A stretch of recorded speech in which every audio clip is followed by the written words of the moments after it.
انسان زندگی میں جب جدوجہد کرتا ہے، کوشش کرتا ہے، وہ بہت سارے دنیاوی اسباب اختیار کرتا ہے۔ جتنی عقل اللہ نے دی ہوتی ہے اس عقل کا بھی وہ استعمال کرتا ہے، کوشش کرتا ہے کہ کچھ اچیو کر سکے زندگی میں، کچھ مقاصد کا حصول اسے میسر آئے۔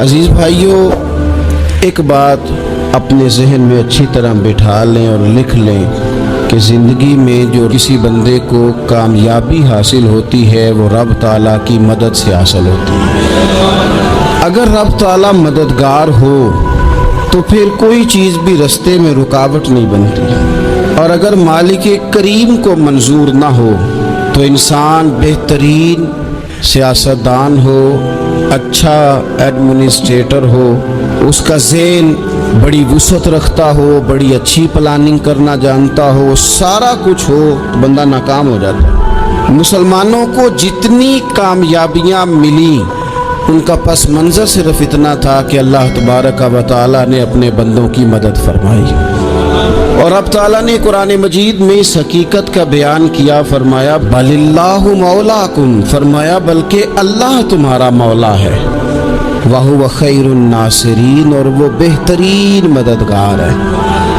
وہ جو رب تمہارا مولا ہے وہ بہترین مددگار ہے، اور اگر وہ مدد کرے تمہاری، سورہ آل عمران میں آگے جا کے ارشاد فرمایا اگر اللہ مدد کرے تو پھر تم پر کوئی غالب نہیں آ سکتا، اور اگر وہ تمہاری مدد چھوڑ دے تو پھر کوئی تمہاری مدد کر سکتا؟ کوئی مدد نہیں کر سکتا۔ بدر کی جنگ بھی اور فتح مکہ بھی رمضان المبارک میں ہوا ہے۔ میں دونوں پر غور کر رہا تھا تو ایک نیا مضمون میرے ذہن میں آنے لگا۔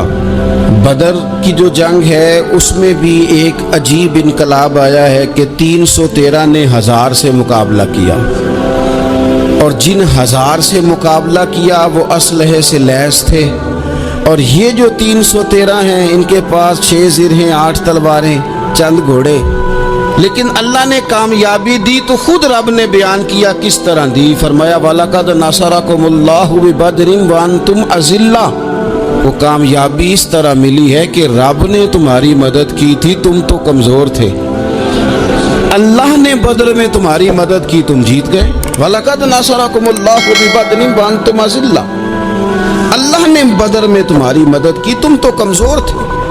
پھر فتح مکہ نصیب ہوئی تو اس میں بھی بہترین منصوبہ بندی نبی پاک علیہ السلام نے فرمائی، بہترین حکمت عملی حضور نے اپنائی، لیکن ہمیں جو اللہ رسول نے بات سمجھائی وہ کیا ہے؟ اذا جاء نصر اللہ والفتح، فرمایا جب اللہ کی مدد آئی اور فتح نصیب ہو گئی۔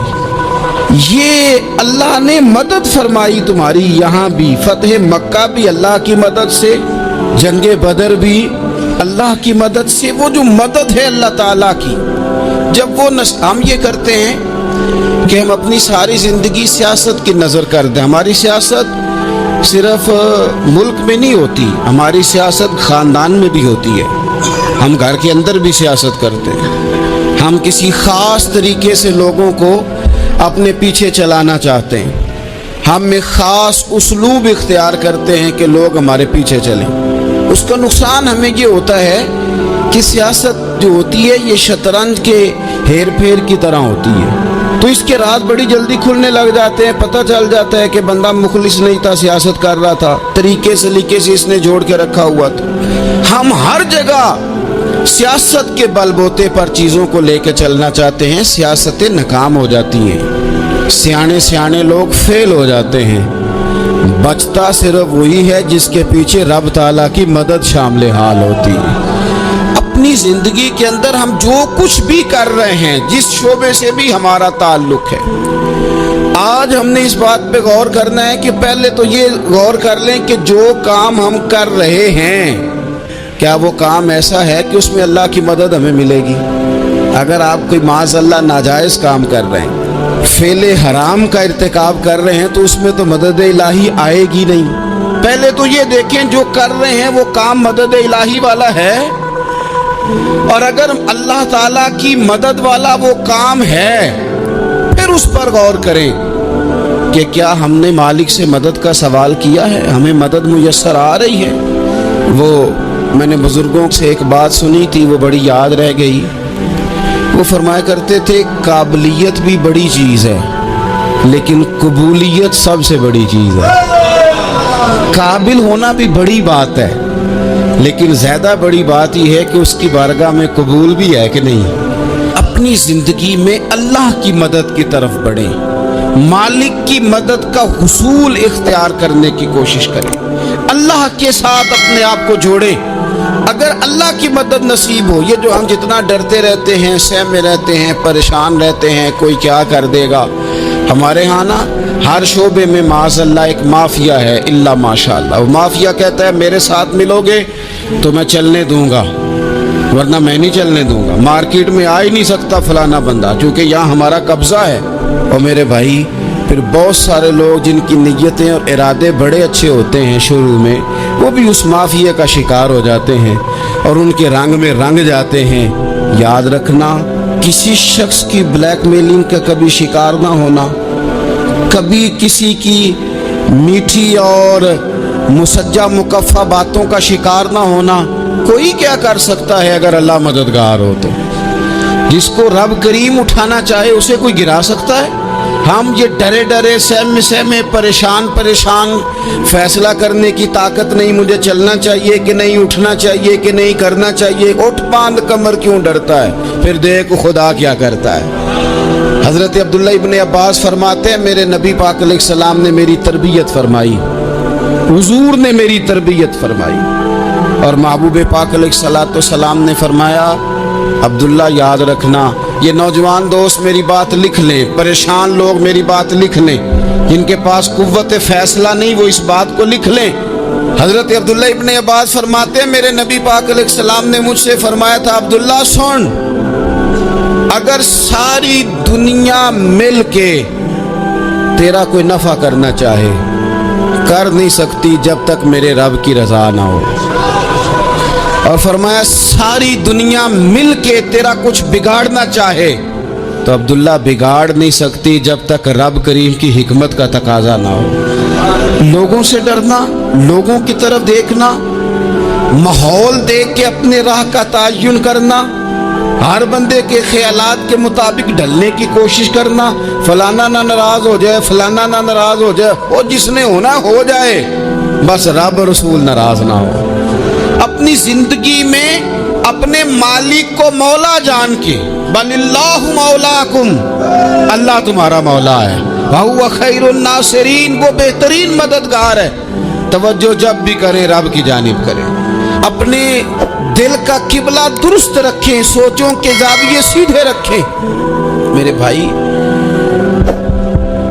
مالک جب بندوبست کر دے نا،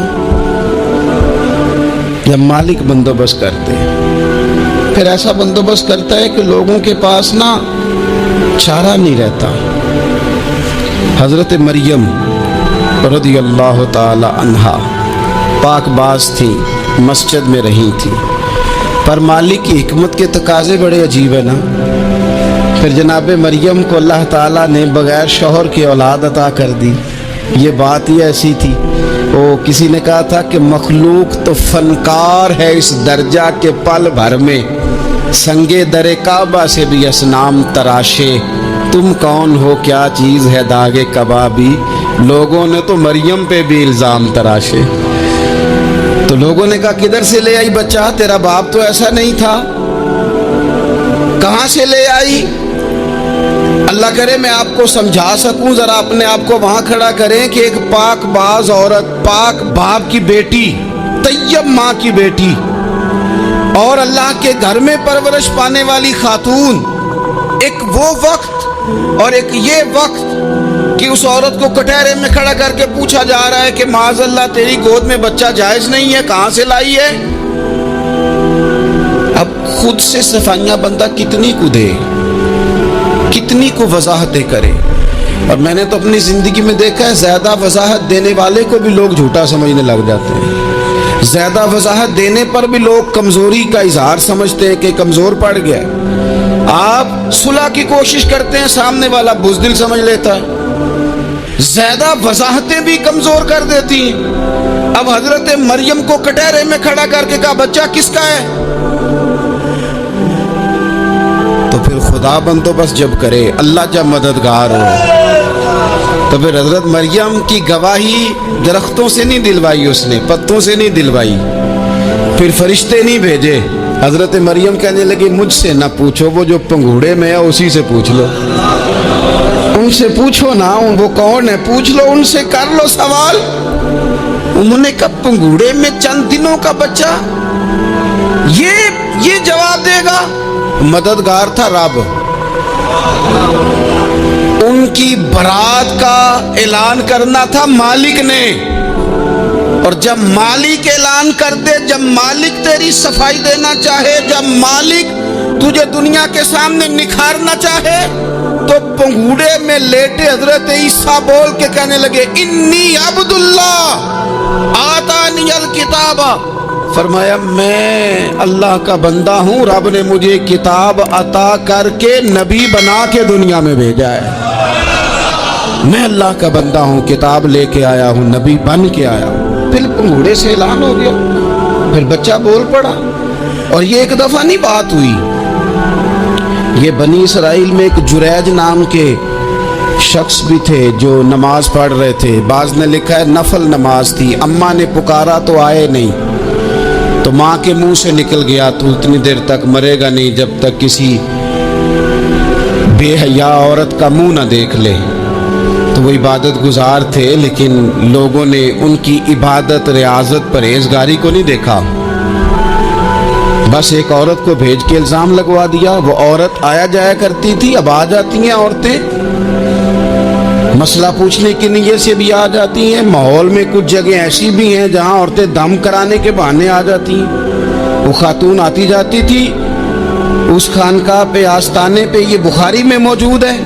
پھر اس نے کہا میری گود میں جو بچہ ہے یہ انہی کا ہے، مجھے بتائیں کیسے بندہ وضاحت دے؟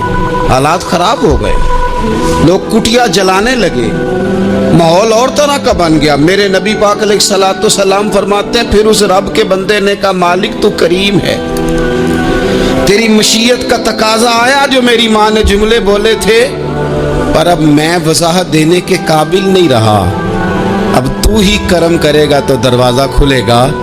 تو وہ چند دنوں کا بچہ پنگوڑے میں بول کے کہنے لگا میں اس درویش کا نہیں، میں تو فلانے چرواہے کا بچہ ہوں، وہ جو بکریاں چراتا ہے۔ رب کی مدد کو پکاریں، اپنے ساتھ اپنے مالک کی مدد کو شامل کریں، تھوڑے رزق پر بھی گزارا اچھا ہونے لگ جائے گا۔ سارے لوگ آپ کو گرانے کی تدبیریں کر رہے ہوں گے اور مالک آپ کو عزتیں عطا فرما دے گا، اس کی بارگاہ سے حکمت کا تقاضا اور ہو جائے گا۔ ہم نے ساری زندگی لوگوں کو راضی کرنے میں گزار دی، ساری زندگی بڑھاپا آ گیا بچوں کو پالتے، اور بچوں نے آخری عمر میں کہہ دیا ابا اگر کوئی ڈھب کا کام کر لیتے تو آج ہمارے دن بھی پھر نہ جاتے۔ ساری زندگی گزار دی بہن بھائیوں کو راضی کرنے میں، ساری زندگی گزار دی ذمہ داریاں اٹھانے میں، ان کو 99 دفعہ دیا، ایک دفعہ نہیں دیا تو انہوں نے کہہ دیا تو نے تو کبھی دیا ہی نہیں، تو تھا ہی نہیں۔ ساری زندگی محلے داروں، علاقے والوں کو راضی کرنے میں گزار دی، اور میں نے ایسے لوگ بھی دیکھے دین کے لیے وقت گزارا، لیکن جب بڑھاپے میں دانت کام نہ کرتے تھے تو وقت کے مفتیوں کو بھی مسجدوں کی کمیٹیوں نے کہہ دیا اب آپ کی سمجھ نہیں آتی، ہم نے خطیب کو یور رکھنا ہے، نہ دیکھو دنیا کی طرف، دنیا رلا دیتی ہے، نہ راضی کرو بندوں کو، بندے تھکا دیتے ہیں، نہ پیچھے بھاگو ہر وقت دنیا داروں کے، یہ انسان کو کمزور کر دیتے ہیں، وہ تو کریم ہی بڑا ہے، 2 آنسو زمین پر بعد میں گرتے ہیں، بندے کے گناہ سارے پہلے معاف فرما دیتا ہے۔ اللہ کی مدد کا حصول، اپنے مالک کی مدد کی طرف بڑھنا، آپ کو بدر کی جنگ بھی یہی درس دے گی، آپ کو احد کا میدان بھی یہی سبق دے گا، فتح مکہ بھی یہی سبق دے گا۔ میرے دوستو جب رب مدد فرمائے، جب اللہ مددگار بنے، دوستوں سے ایک بات اکثر کرتا ہوں، میں کہتا ہوں کہ جتنے درد سے آپ امیر کو اپنی کہانی سناتے ہیں نا، اور جس طرح آپ کے آنسو بات کرنے سے پہلے گر جاتے ہیں کہ غریب ہیں، بچیاں ہیں، کاروبار نہیں، او میرے سنگیو، اس سے آدھے آنسو اپنے رب کی بارگاہ میں بکھیرو، اس کے حضور عرض گزار ہو جاؤ، اس سے طلب کرو۔ ایک وقت انسان پر زندگی میں ایسا آتا ہے کہ اسے یوں محسوس ہوتا ہے کہ میرا سایہ بھی ذرا سا پیچھے ہٹ گیا ہے، اسے یوں لگتا ہے کہ میں کسی سہارے پہ ہاتھ ڈالتا ہوں تو وہ بھاگ جاتا ہے مجھ سے، لیکن مالک کی بارگاہ ایسی عظیم بارگاہ ہے، رب رسول کے آستانے اتنے بڑے ہیں کہ آپ جب وہاں کشکول طلب دراز کرتے ہیں تو جھولی پھیلانے میں دیر لگتی ہے، ان کو بھرنے میں تو کوئی دیر نہیں لگتی۔ ہم نے اپنا سوچ کا قبلہ ہی دنیا کو بنا لیا ہے۔ یہ جو اللہ والوں کی مدد ہے یہ تو یعنی اللہ ہی کی مدد ہے، لیکن یہ جو سیٹھوں کی طرف توجہ کرنا، نوابوں کی طرف توجہ کرنا، دنیا داروں کی طرف توجہ کرنا اور اپنا مزاج اس طرح کا بنا لینا، یارو گردن کو جھکا دیتا ہے خیرات کا پتھر، جہاں میں مانگنے والوں کے سر کبھی اونچے نہیں ہوتے۔ اور اقبال کہتے ہیں غیرت ہے بڑی چیز جہاں تگ و دو میں، پہناتی ہے یہ فقر کو تاج سردارا۔ میں عرض کروں گا کہ اپنی آپ جب توجہ کا قبلہ اللہ رسول کو بنائیں گے تو رب فرماتے ہیں وَيَرْزُقْهُ مِنْ حَيْثُ لَا يَحْتَسِبُ، میں نہ تجھے وہاں سے رزق دوں گا جہاں سے کبھی تیرا گمان بھی نہیں کیا ہوگا، یہاں سے بھی مل سکتا ہے، تو نے سوچا بھی نہیں ہوگا۔ بخاری شریف میں حدیث ہے، حضرت جابر ابن عبداللہ فرماتے ہیں نبی پاک صلی اللہ علیہ وسلم نے 300 لوگوں کا ایک لشکر روانہ کیا کسی مہم کے لیے، کسی جہاد کے لیے۔ حضرت ابو عبیدہ بن جراح رضی اللہ تعالیٰ عنہ امیر لشکر تھے۔ فرماتے ہیں غربت اتنی زیادہ تھی، بھوک اتنی زیادہ تھی کہ ایک ایک کھجور دن میں ایک وقت کھانے کو ملتی تھی، اور کچھ دن ایسے آئے کہ اب کھجور بھی نہیں مل رہی۔ فرماتے ہیں اتنی زیادہ بھوک لگی مجاہدین کو، 300 بندہ پتے کھا کے گزارا ہونے لگ گیا۔ یہ بخاری میں موجود ہے۔ آپ فرماتے ہیں کہ دریا کے کنارے ہمارا پڑاؤ تھا، ٹھہراؤ تھا، جب بھوک سے نڈھال ہو گئے نا، وَيَرْزُقْهُ مِنْ حَيْثُ لَا يَحْتَسِبُ، اللہ وہاں سے روزی دیتا ہے، گمان بھی نہیں ہوتا۔ فرماتے ہیں ایک مچھلی اللہ تعالیٰ نے دریا کے کنارے بھیجی، فرماتے ہیں وہ تھی تو مچھلی پر پہاڑ جتنی تھی۔ بخاری میں لفظ ہیں، حضرت جابر ابن عبداللہ رضی اللہ تعالیٰ عنہ فرماتے ہیں 300 آدمی 18 دن تک اس مچھلی کو کھاتے رہے، مچھلی ختم ہی نہیں ہوئی۔ مچھلیاں نہیں، مچھلی کہتے ہیں 18 دن 300 بندہ کھاتا رہا، مچھلی ختم ہی نہیں ہوئی۔ اور فرماتے ہیں کہ اس کی ہڈی نکال کے، کانٹا کہیں گے آپ اپنی زبان میں، کہتے ہیں وہ نکال کے نا تو اس کو کھڑا کیا نا جب، تو اونٹ کجاوے سمیت اس کے بیچ سے گزر جاتا تھا، 2 اس کے کانٹے جوڑے۔ فرماتے ہیں وہ اس کا گوشت ہم کھاتے تھے اور اس کی چربی بطور تیل کے ہم جسموں پہ ملتے تھے، بیماروں کو اس سے سکون آتا تھا، تندرستی شفا ہوتی تھی۔ فرماتے ہیں ہم کھایا بھی ہم نے، اور کچھ لے کے ہم مدینے بھی گئے، اور قربان جائیں نبی پاک نے بھی اس میں سے کھایا۔ ہم نے عرض کی حضور یہ معمہ کیا ہے، یہ ماجرا کیا ہے؟ تو محبوب نے فرمایا تمہارے پاس غذا نہیں تھی، رب نے تمہارے لیے بندوبست کیا ہے، اللہ نے تمہیں دیا ہے۔ مکان شروع کر لیا، ایک صاحب نے وہ مکان بنانے لگے، اب وہ حساب لگا رہے ہیں، کہتے ہیں میرے پاس اتنے پیسے ہیں، اتنے میں نے فلانے دوست سے کہنا ہے اس نے دے دینے، اتنے فلانے رشتہ دار سے کہنا ہے اس نے دے دینے، اتنے فلانے سے کہنا ہے اس نے دے دینے۔ یہ ساری کاپی بنا کے مکان شروع کر لیا۔ جو روز کہتا تھا نا کوئی حکم ہو جاتے دسی، سب سے پہلے اس کو کہا میاں پیسے چاہیے دین، وہ کہندا ہو کل ہی منڈا ٹوریا ہے، کدے تو پرسوں 10 داتے لب جانے سن۔ میں آپ کو اپنے تجربے کی بات بتا رہا ہوں۔ جن لوگوں کا خیال ہوتا ہے نا کہ آپ سٹارٹ کریں فلانا کام، ہم آپ کے ساتھ ہیں، اللہ کا ہی کوئی نظام ہے، وہ بالکل بھی نہیں ساتھ ہوتے۔ لیکن ایسا نہیں ہے کہ کوئی ساتھ نہیں ہوتا، اللہ تعالیٰ بڑے اسباب پیدا کرتا ہے، وہاں سے دیتا ہے جہاں سے گمان بھی ہمارا یہ ذہن بن جاتا ہے ہم ساری اپنے حساب سے چلتے ہیں، اتنے رشتہ داروں سے اتنے، وہ کون آپ کے ساتھ چلے گا؟ سوال ہی نہیں پیدا ہوتا۔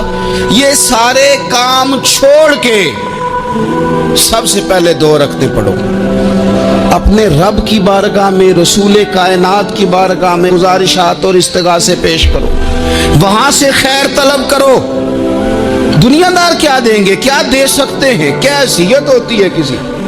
اللہ کہتا ہے وہاں سے دوں گا۔ تو جو اللہ مال دے وہ لینا چاہیے کہ رشتہ داروں کا مال دیکھنا چاہیے؟ جو اللہ دے وہ لینا چاہیے کہ سیٹھوں نوابوں کی جیبیں دیکھنی چاہیے؟ جو اللہ دے وہ قبول کرنا چاہیے یا دیکھنا چاہیے کون سا آدمی کہاں پہنچ گیا؟ چھوڑو، اپنی مٹی پہ چلنے کا سلیقہ سیکھو۔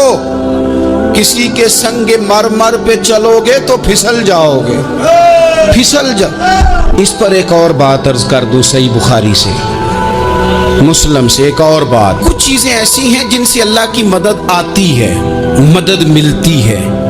ایک چیز ان میں سے ایسی ہے جس سے بہت مدد نازل ہوتی ہے، وہ ہے کہ جب رب آپ کو دے نا تو پھر آپ بھی اس کے رستے میں دیں، پھر مدد آتی ہے، پھر اور آتا ہے۔ بخاری مسلم میں حدیث ہے، یہ زیادہ ہی توجہ طلب امر ہے، اس پر آپ غور کریں گے۔ حضرت ابو ہریرہ فرماتے ہیں کہ نبی پاک علیہ السلام نے فرمایا ایک شخص نے بادلوں کے اندر سے آواز سنی کہ فلاں آدمی کا کھیت اور باغ خشک ہو گیا ہے، وہاں برسو اور اس کے کھیت کو سیراب کرو۔ وہ بڑا حیران ہوا کہ بادل سے آواز آ رہی۔ پھر اس نے دیکھا کہ ایک پہاڑی پر بارش ہوئی، وہ بادل وہاں برسا، پھر نالیوں سے ہوتا ہوا پانی ایک طرف چلا۔ تو جس نے آواز سنی تھی، حضور بیان کر رہے ہیں، وہ بھی پیچھے پیچھے چلا کہ پانی کدھر جا رہا ہے۔ اس نے جا کے دیکھا کہ ایک مقام پہ ایک باغ کو وہ پانی لگ رہا ہے اور ایک آدمی وہ پانی لگا رہا ہے۔ اس نے اس سے پوچھا تیرا نام کیا ہے؟ اس نے کہا کیوں؟ کہنے لگا بتا نا۔ اس نے نام بتایا تو کہنے لگا یہی تو وہ نام ہے جو میں نے بادلوں کے اندر سے سنا ہے کہ فلاں کے کھیت کو پانی دے دو۔ اس نے کہا یار تو کیا عمل کرتا ہے کہ اسپیشل تیرے لیے بارش برسے؟ یہ بخاری پڑھ رہا ہوں، سیاستہ سے حدیث عرض کر رہا ہوں۔ اس سے پوچھا تو کیا کام کرتا ہے کہ جناب اللہ تبارک و تعالیٰ کا حکم کرم آیا کہ خاص تیرے لیے پانی برسے اور تیرے کھیت کو سیراب کرے؟ تو اس نے کہا چھوٹا ذمہ دار ہوں، پر جب فصل اگتی ہے تو 3 حصے کرتا ہوں، ایک حصہ اپنے بال بچوں پہ، بہن بھائیوں پہ خرچ کرتا ہوں، ایک حصہ پورا، اور ایک حصہ دوبارہ کاشتکاری پہ لگاتا ہوں، اور تیسرا حصہ خالص میں نے مسکینوں، یتیموں اور غریبوں کے لیے رکھا ہوا ہے۔ وہ جو تیسرا حصہ اللہ کرے آپ سمجھے، وہ رب کے بندوں پہ تیسرا حصہ خرچ کرتا ہے نا، تو کریم مالک نے فرمایا جہاں سے غریب کا حصہ جاتا ہے وہ کھیت خشک نہیں رہنا چاہیے، وہ جہاں سے مسکین روٹی کھاتے ہیں وہ خشک نہ رہے، جہاں سے یتیموں کو کچھ آتا ہے کہیں اس کی فصل رہ نہ جائے۔ میں اور آپ بھی اگر اپنے مال میں مسکینوں، یتیموں، غریبوں کے حصے رکھ لیں گے تو فصلیں خشک نہیں رہیں گی، ان کے اندر تازگی آئے گی، نور آئے گا، کرم آئے گا، خاص کر خدا کی رحمت برسے گی۔ مدد اللہ سے چاہیں، اپنی توجہات کا مرکز رب رسول کی ذات کو بنائیں، پھر آپ محسوس کریں گے کہ بڑی جلدی اللہ تعالیٰ کی مدد آنے لگی ہے۔ کبھی آپ صرف کہہ دیں نا میرا رب میرے ساتھ ہے، اس لفظ میں اتنی طاقت ہے کہ دشمن ویسے زہر ہو جاتا ہے۔ زندگی میں کسی سے بھی لڑائی ہو، اچھی طرح سوچ لیں کہ اللہ اس طرف ہے یا اس طرف ہے۔ اگر آپ زیادتی پہ ہیں تو پھر رب مظلوم کی جانب ہے۔ اگر اللہ کی مدد آپ کے ساتھ ہے تو دنیا کی کوئی طاقت آپ کو گرا نہیں سکتی، اور اگر آپ مظلوم کے مقابلے میں ظالم بن کے آپ کھڑے ہو گئے ہیں اور آپ نے رویہ وہ اختیار کیا ہے کہ جس میں مدد نہیں آئے گی، تو پھر یاد رکھ لیں کہ آپ کوئی بھی ہیں، کہاں بھی ہیں، آپ کمزور ہیں۔ طاقتور تھے ابتدائے اسلام میں، ظاہری طاقت تھی کفار مکہ کے پاس، وہ ڈنڈوں سے مارتے تھے غریبوں کو، ان کے ہاتھوں میں ڈنڈے تھے، پر خدائی طاقت ان مظلوموں کے ساتھ تھی۔ صاحب زرقانی نے لکھا ہے، حضرت زنیرہ رضی اللہ تعالیٰ عنہ ایک لونڈی ہیں، غریب ہیں، ماڑے دا کی کام محمد نس جانا یا رونا، غریب سادی بی بی اور لونڈی کنیزہ، ایک مشرک کی کنیزہ تھی، انہوں نے کلمہ پڑھ لیا، وہ ڈنڈوں سے مارتا، دروں سے مارتا، تکلیف دیتا۔ حضرت زنیرہ رضی اللہ تعالیٰ عنہ کو اتنا مارا، اتنا مارا۔ اب آپ ایک اور پہلو پر بھی غور کریں، مار بھی پڑ رہی ہے پر خدا ادھر ہی ہے، اللہ کی مدد ادھر ہی ہے۔ رب کہتا ہے کہ پہلے تو صبر کرنا، ان اللہ مع الصابرین، تو صبر کرے گا تو پھر رب کی معیت ملے گی، ذرا ٹھہرنا، تو تھوڑا ڈانٹنا۔ ان الذین قالوا ربنا اللہ ثم استقاموا تتنزل علیہم الملائکہ، تو کہے اللہ میرا رب ہے، پھر تو پہلے ڈٹ، پہلے تو نے ڈٹنا ہے۔ ثم استقاموا، جو ڈٹ گیا، تتنزل علیہم الملائکہ، ڈٹنے والے کے لیے مدد آتی، پہلے تھوڑا ٹھہرنا پڑتا ہے، پہلے تھوڑا صبر کرنا پڑتا ہے، حوصلہ کرنا پڑتا، اس کے بعد مدد آتی۔ مار پڑ رہی ہے، مارا جا رہا ہے، حضرت زنیرہ کو ان کا مالک جو ہے ظاہری آقا وہ مار رہا ہے، یہ کنیزہ ہے، اتنا مارا، اتنا مارا، ان کی بینائی چلی گئی، نظر آنا بند ہو گیا۔ ابو جہل آیا اور کہنے لگا زنیرہ دیکھا نا ہمارے بت تیری آنکھیں لے گئے، معاذ اللہ، لات و منات ہمارے بتوں نے تجھے اندھا کر دیا۔ اب ایسا نہیں ہے کہ بی بی روتی جا رہی ہے، روتی جا رہی ہے، مایوسی مایوسی، معاذ اللہ، پریشانی، غریبی بڑی ہے، پوچھنے والا کوئی نہیں، یہ باتیں نہیں۔ کیا جملے ہیں خاتون کے، کیا لفظ ہیں۔ ابو جہل نے تنزیہ کہا، معاذ اللہ، کہنے لگا دیکھا نا ہمارے بتوں نے تجھے اندھا کر دیا۔ تو جناب زنیرہ آنکھوں کی بینائی گئی ہے، رات کو گئی ہے، دکھ ابھی تازہ ہے، لیکن اللہ پہ جو توکل ہے، اپنے مالک سے جو رشتہ ہے وہ اتنا مضبوط ہے، اتنا طاقتور ہے، اس میں اتنی گہرائی ہے کہ حضرت زنیرہ بول کے نا اتنی قوت سے بولی، اتنی طاقت سے بولی کہ پورے کفر پر لرزہ طاری ہو گیا۔ فرمانے لگی تمہارے بتوں کی کیا اوقات ہے کہ وہ میری بینائی لے جائیں، یہ میری رب کی حکمت کا تقاضا ہے۔ جب تک اس نے چاہا زنیرہ دیکھتی رہی، اور جب اس نے چاہا زنیرہ کی آنکھوں کی بینائی چلی گئی، اور اگر وہ چاہے گا نا تو بینائی واپس بھی کر دے گا۔ اگر ہو ذوق یقین پیدا تو کٹ جاتی ہیں زنجیریں، اگر وہ چاہے گا تو بینائی آ بھی جائے گی۔ حضرت زنیرہ نے رات کو یہ لفظ کہے، ابو جہل اور سارے کفار ڈر کے سن کے چلے گئے۔ آپ اطمینان سے آ کے بستر پہ سوئی، جب سویرے اٹھی تو اللہ نے آنکھوں کی روشنی واپس کر دی تھی۔ آنکھوں کی اب چھڑی پکڑی ہے، بازاروں میں گھومتی ہے، کہتے ہیں بلاؤ کدھر ہے تمہارے لات و منات، دیکھو میرے رب نے روشنی واپس کر دی۔ آ کر میرے ساتھ ادھر آ، ستمگر ہنر آزمائے، تو تیر آزما ہم جگر آزمائے۔ بیمار لوگوں یاد رکھو، کہہ دیا ڈاکٹر نے کہ تو بڑا بیمار ہے، تو بڑا کمزور ہے، یہ ہو گیا وہ ہو گیا، تو ڈاکٹر اپنے علم کے مطابق بات کر رہا ہے، ہوگا تو وہ جو میرا رب چاہے گا۔ کمزور ہو جانا، پریشان ہو جانا، تکلیف میں آ جانا، پتہ نہیں بات ہو گئی ہے تو جانے کیا ہو جائے گا۔ اپنی زندگی کے اندر اپنے رب سے رشتہ مضبوط کریں، رسول کائنات سے رشتہ مضبوط کریں، اللہ والوں سے رشتہ مضبوط کریں۔ حضرت زنیرہ نے پیغام دیا کہ زندگی میں جو جینا چاہتے ہیں تو وہ رب کا نام لے کے جی سکتے ہیں، جو اپنی زندگی میں خوشیاں دیکھنا چاہتے ہیں تو رسول اللہ کے نام پر خوشیاں دیکھی جا سکتی ہیں۔ توکل کی بنیاد پر بندہ خوشیاں لے سکتا ہے، اور اگر انسان میں توکل نہیں ہے تو پھر وہ اس کالے جادو سے بھی ڈر رہا ہے، وہ نیلے سے بھی ڈر رہا ہے، وہ پیلے سے بھی ڈر رہا ہے، وہ فلانے سے بھی ڈر رہا ہے، وہ میرے خلاف فلانا رشتہ دار سازش کر رہا ہے تو ڈر رہا ہے، فلانا میرے بارے میں یہ کر رہا ہے تو ڈر رہا ہے، وہ پتہ نہیں دنیا ادھر ہو جائے گی تو کیا ہو جائے گا، اٹھ باندھ کمر کیوں ڈرتا ہے، پھر دیکھ خدا کیا کرتا ہے۔ تو اس ساری گفتگو کا نچوڑ آپ کو یہ عرض کیا ہے، سب سے پہلے تو یہ کہ میدانوں میں مدد بھی اللہ کی،